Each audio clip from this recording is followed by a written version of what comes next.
যারা দালালি ব্যবসা করে তাকে লজ্জা পেলে চলব নি। যারা দালাল এগো ঐতিহ্য নির্লজ্জ বেহায়া বেলাজা বেসরম। আপনার কমার ব্যথাটা ভালো হইলে আমরা ঢাকাত নিয়ে আসুন, লাগলে বিদেশে লই যাবো আপনারে। এত টেয়া সাথে কিরবেন, কে খাবে এত টেয়া? আরে বাবুরে, বয়স হলে একখান অসুখ বিসুখ হয়, এটা কোনো ব্যাপার ন, তুই কোনো চিন্তা করিচ্ছে। কি এর বয়স হয়েছে আপনার? পলিসি চেয়ারম্যান যদি কয় বয়স হয়েছে এটা হইব নি, আপনার আবার চেয়ারম্যান ইলেকশন করতে হইতো না। হলার বিয়ে দেন, নাতি নাতির মুখ দেখেন না, আর এইসব কথা আপনি বলিয়েন না আম্মা, কই দিলাম। আচ্ছা তুই বাড়িতে আবি কবে?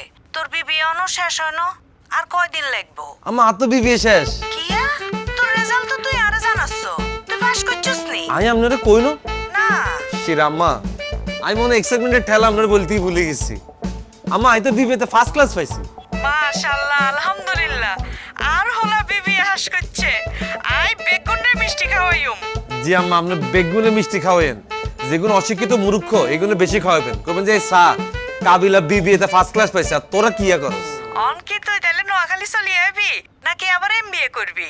আমার বিবিএ তো শেষ করছি, অন চিন্তা করছি ডিবিবিএ করি, তারপর একবার নোয়াখালী চলে আসবো।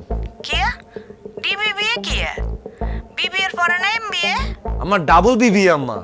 স্যারেরা বলতেছে আরে কাবিলা তুমি যেরকম মেধাবী, তুমি যদি ডিবিবিএ এটা না করো এটা আমাদের জন্য আফসোস, তোমার এটা করতে হইব। এই কথাকে স্যারে দিছে কান্দি, কেরমটা লাগেছে আম্মা কন্যা। তাই চিন্তা করছি আম্মা ডিবিবিএটা শেষ করি একবারে চলে আসো। আচ্ছা ঠিক আছে, তুই বেগিন হরালে কর।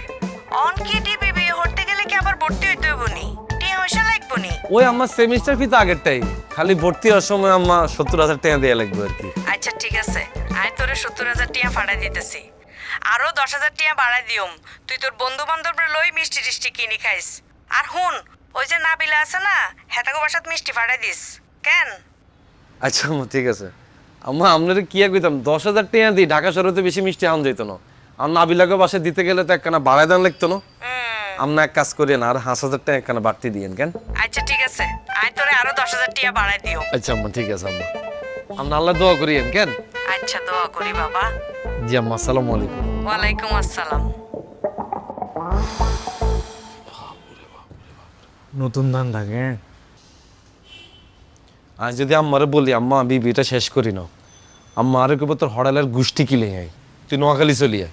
ইয়েলাই আই আম্মারে ডাবল বিবির কথা বলে একটা বুঝ দিলাম, তাহলে তো নোয়াখালী যায় আর মানুষে বিশ্বাস এরকম করতে হইব। আহারে মূর্খ বেডিগারে হাই ভাঙাই হেঁটেছেন, ঢাকা শহরে বসি বসি কারে কারে টেয়া আনি পাবলুতেছেন। আল্লাহ সব দেখতেছে। আল্লাহ এরকম হলা কারো করে দিও না, গজব উঠবো গজব। এবার যে আপনি জীবন চলে গেছে, এটাও তো একটা গজব। আপনিও হইলেন না, আরও হইতে দিলেন না। আল্লাহ মাফ করো মাফ করো, আরে দিয়ে এসব কাম করাইও না।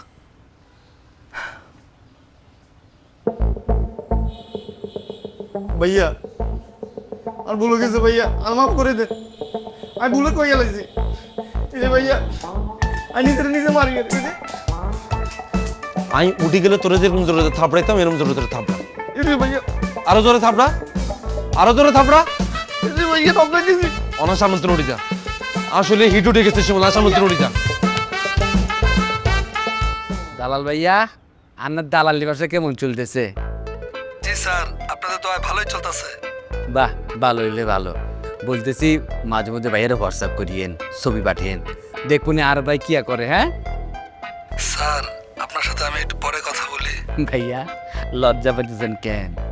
যারা দালালি ব্যবসা করে তাকে লজ্জা পেলে চলব নি। যারা দালাল এগো ঐতিহ্য নির্লজ্জ বেহায়া বেলাজা বেসরম।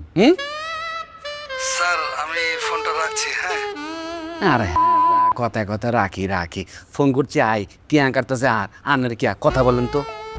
স্যার, আপনি যা বলছেন তাতে আমি বিব্রত বোধ করছি। মাগো, ভালো দালাল বিব্রত বোধ করতেছে কেন? হ্যাঁ বুঝতাম পারছি।